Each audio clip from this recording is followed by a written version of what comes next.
Your computer is running hundreds of things right now, but it feels like just one.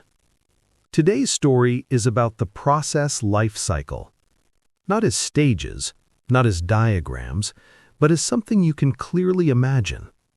By the end, you'll understand how your operating system keeps order while chaos is always one mistake away. Picture a huge railway station. Trains arrive. Trains wait. Trains run. Trains stop forever. One station master controls everything. Your operating system is that station master. Every train is a process. Hold that image. We'll stay there. A train doesn't appear on the track suddenly. First, it's announced. A schedule is created. A number is assigned. A platform is planned. The train exists, but it hasn't moved yet. That's how a process is born. Created, but not running. Here's what most people miss. Creating a process is easy. Running it is expensive. Now the train enters the station. Engine ready, passengers on board, fuel loaded. Everything is prepared.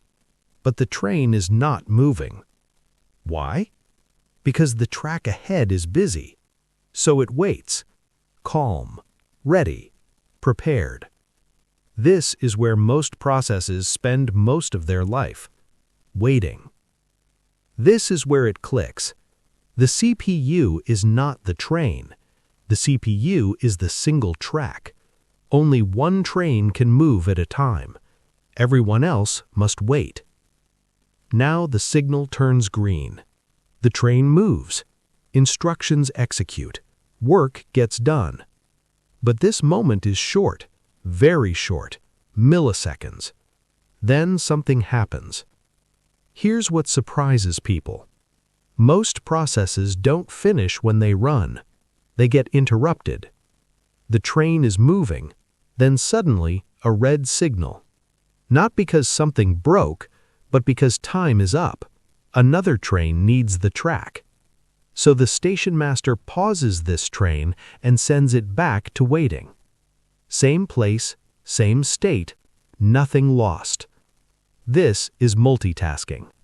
Fast switching, smooth illusion. Sometimes the train stops for a different reason. It needs fuel. It needs a signal. It needs something from somewhere else. So it moves off the main track. Why block the track if the train can't move anyway? Efficiency. When the signal arrives, the train doesn't rush forward, it goes back to waiting. Because fairness matters. Others are waiting too. Eventually, the journey ends. The train reaches its final station. Passengers leave. The engine shuts down. The schedule is erased. The train is gone. Finished. Now zoom out. Imagine this station without a station master. Trains rushing, tracks blocked, crashes everywhere.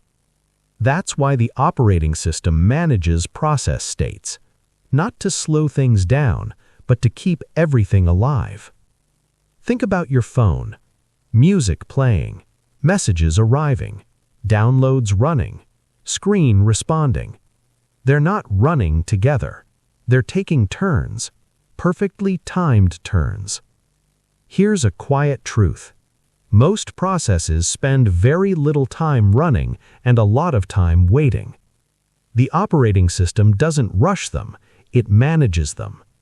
This explains why apps feel responsive, why background work doesn't freeze the system, why order matters more than speed. Say this in your head. A process is a train. The CPU is the track. The operating system is the station master. Let's recap. A process is created. It exists but hasn't started. It waits fully prepared, waiting for the CPU. When scheduled, it runs. Work happens. Time ends, it waits again. If it needs data, it waits elsewhere. When the data arrives, it waits its turn again. When the work is done, it ends. The CPU is limited. Processes take turns. The operating system keeps order. That's the process life cycle. Not as theory, but as a system that survives chaos.